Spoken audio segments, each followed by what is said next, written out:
Hi guys, আজকে আমরা এসেছি মন দ্বারিকা ইকো রিসর্টে। এটা অ্যাকচুয়ালি দারহট্টায়, এটা কলকাতা থেকে অ্যারাউন্ড 50 কিলোমিটার অ্যাওয়ে।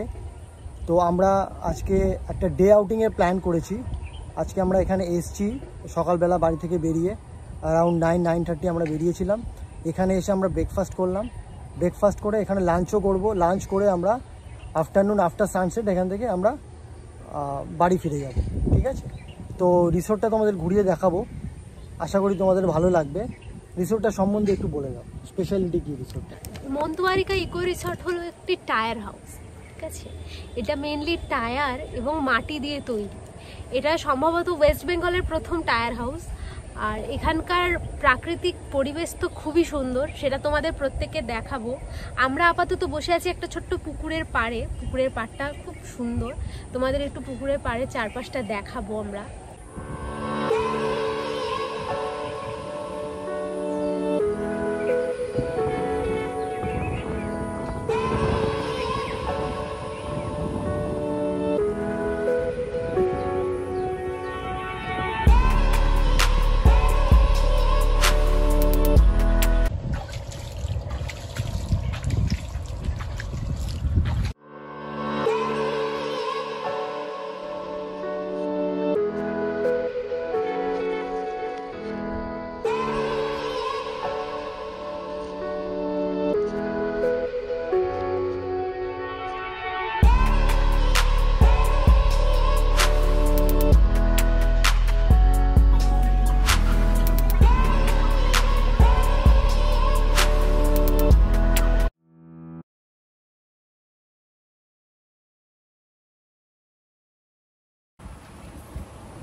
দেখছো এখানে ফ্লোরটাকে পর্যন্ত এরা এত সুন্দর আলপনা দিয়ে সাজিয়েছে।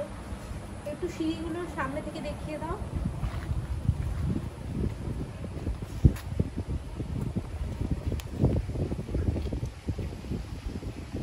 একটা জিনিস দেখো, বাঁশকে এরা কি সুন্দরভাবে টবের মতন করে ইউটিলাইজ করে পুরো রেলিংটাকে সাজিয়েছে। প্রত্যেকটা পিলারে পটচিত্র আঁকা।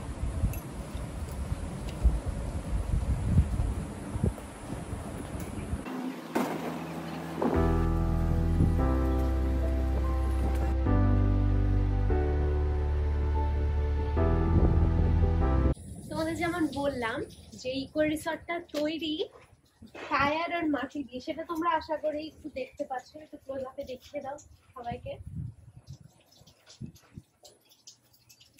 আমরা এবার আস্তে আস্তে একটু ভেতরের দিকে যাব, ভেতরের দিকে, তারপরে বলবো এটার ইন্টেরিয়রের ব্যাপারে। এটার ইন্টেরিয়রটা খুবই অসাধারণ, কিন্তু সেটা তোমরা না দেখলে বুঝতে পারবে না, তোমাদেরকে দেখাবো।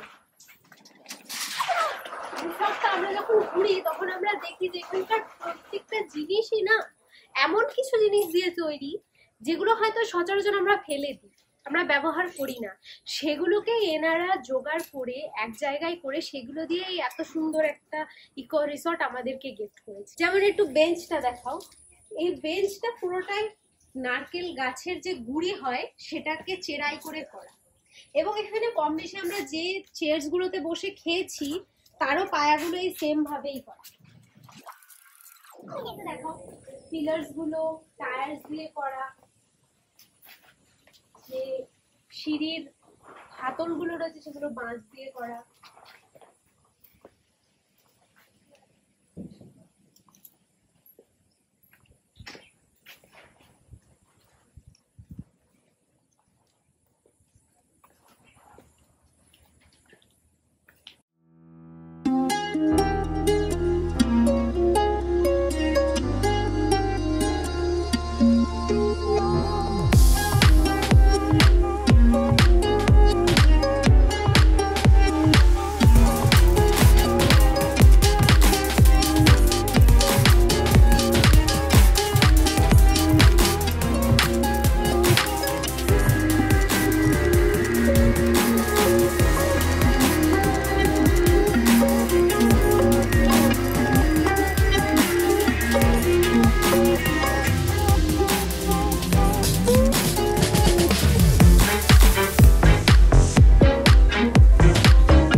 মেদিনীপুর জেলার ছোট্ট একটা গ্রাম পিংলার শিল্পীদের দ্বারা।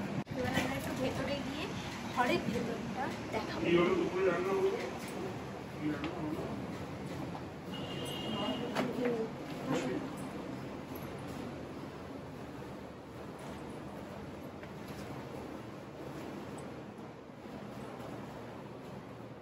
আচ্ছা, একটু দেখাবো তোমাদের ঘরের দেওয়ালগুলো।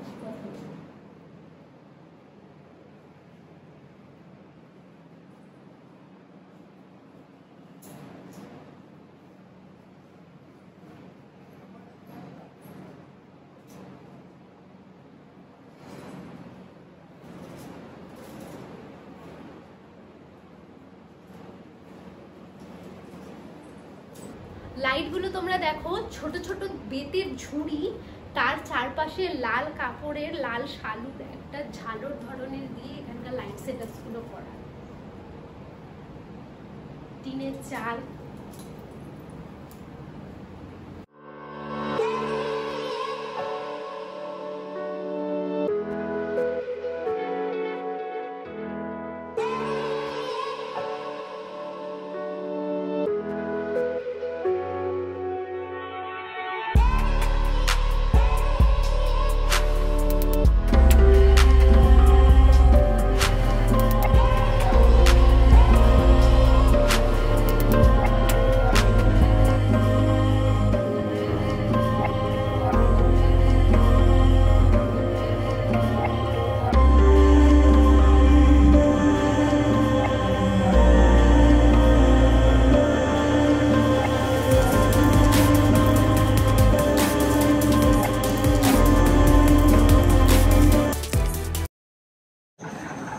তোমাদের যেমন আমরা বললাম যে আজকে আমরা ডে আউটিংয়ের জন্য এসেছি, ব্রেকফাস্ট করেছি, লাঞ্চের জন্য রেডি হয়েছি, লাঞ্চ ওরা সার্ভ করে দিয়ে গেছে। আমরা তোমাদের সার্ভিংটা দেখাবো আর আইটেমসগুলো একটু দেখিয়ে নাও।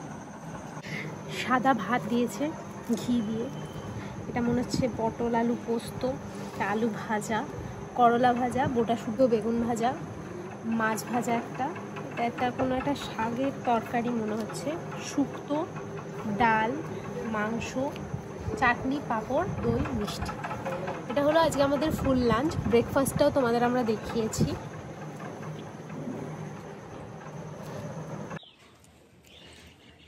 তোমাদের যেমন দেখালাম আমরা খাবার দেখলে, খাবারের কোয়ান্টিটি দেখলে, অ্যারেঞ্জমেন্ট দেখলে। আচ্ছা, আমাদের এই প্রত্যেকটা ইচ অ্যান্ড এভরি থালি, যে ব্রেকফাস্ট থালি এবং যে লাঞ্চ, দুটো মিলিয়ে কস্টিং 700 হয়েছিল। আমরা চিকেনের ডিশ অর্ডার করেছিলাম, আমাদের চিকেনের ডিশ অর্ডার ছিল, বাট এখানে এসে আমাদের জিজ্ঞাসা করা হয়েছে চিকেন নেই, মাটন আছে, তাহলে কি কোনো অসুবিধা? তো আমরা বলি ঠিক আছে, কোনো অসুবিধা নেই, আমরা মাটন খেতে রাজি। তো ওরা বলে তার জন্য কিছু এক্সট্রা চার্জেস লাগবে। সেটা এখনো বলেনি, সেটা বিলিং এর সময় ওরা বলবে, যে মেবি হয়তো বিলিং এ বেরোনোর আগে আমরা জানতে পারবো। কিন্তু আমার যা মনে হয়েছে যে আমরা এর আগেও একটা ভিডিওতে একটা রিসর্টে রিভিউ করেছি, ঠিক আছে, সেটাও কোয়াইট এক্সপেন্সিভ ছিল, কিন্তু তার ফুড কোয়ালিটি সত্যিই অসাধারণ ছিল। কোয়ান্টিটি হয়তো খুব একটা বেশি ছিল না, কিন্তু এদের কোয়ান্টিটিটা মোটামুটি স্ট্যান্ডার্ড, কিন্তু কোয়ালিটি ভালো না। রান্নাতে আমি পার্সোনালি কোনো তরকারিরই আলাদা আলাদা কোনো টেস্ট বুঝতে পারিনি। আমার দুটো জিনিস ভালো লেগেছে, সেটা হলো ডালটা ভালো লেগেছে আর মাটনটা, দ্যাটস ইট। তাও মাটনের রান্নাটা যে খুব আহামরি তা নয়, মাটনের কোয়ালিটি যেটা, মাটনের কোয়ালিটিটা ভালো, খুব ভালো, সত্যি খুব ভালো।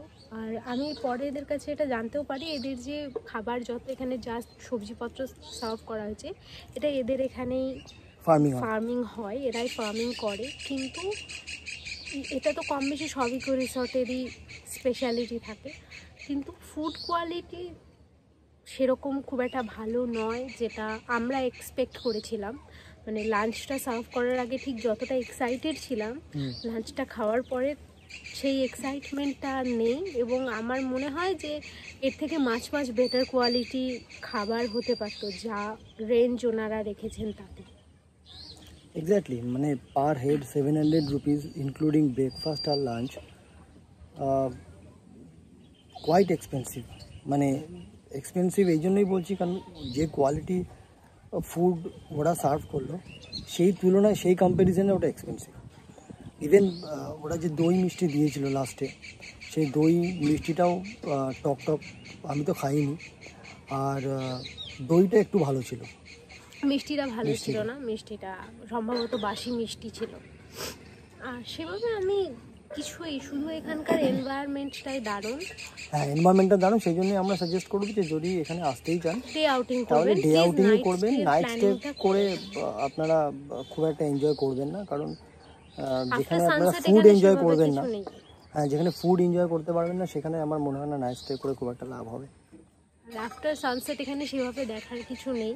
এই সানসেট বিকেল এইটুকুই আপনারা ম্যাক্সিমাম ইনক্লুড করতে পারেন স্ন্যাক্সটা। এদের এখানে স্ন্যাক্স দেয়, কিন্তু সেই স্ন্যাক্সটা কমপ্লিমেন্টারি নয়, ওই 700-র মধ্যে পড়ে না, ওটা এক্সট্রা চার্জেস নেয়, নিয়ে ওরা স্ন্যাক্স দেয়।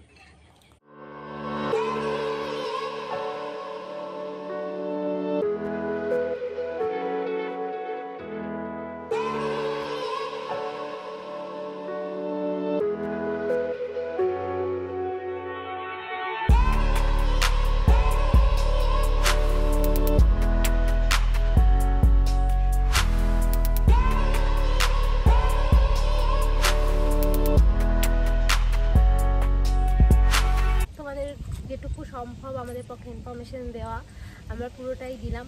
ও আর একটা কথা, এখানে ডে আউটিংয়ে আসলেও একটুখানি ক্লাউডি ওয়েদার দেখে আসবে, কারণ আমরা একটু সানি ওয়েদার দেখে এসেছিলাম যে এনভায়রনমেন্টটা এনজয় করবো বলে, কিন্তু এখানে ভীষণ গরম, মানে আমরা থাকতে পারছি না। আমাদের এখানে কোনো রেস্টরুম নেই, ডে আউটিংয়ের জন্য কোনো রেস্টরুম এরা মানে আমাদের দেবে না।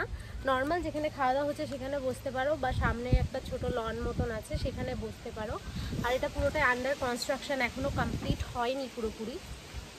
সেই জন্য ক্লাউডি ওয়েদারে বা উইন্টারে আসো।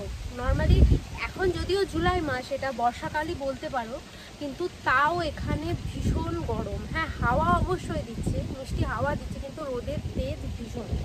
এবার আজকের মতন এই অবধি, আবার নেক্সট ভিডিওতে তোমাদের নতুন কোনো ডেস্টিনেশনে নিয়ে। টাটা।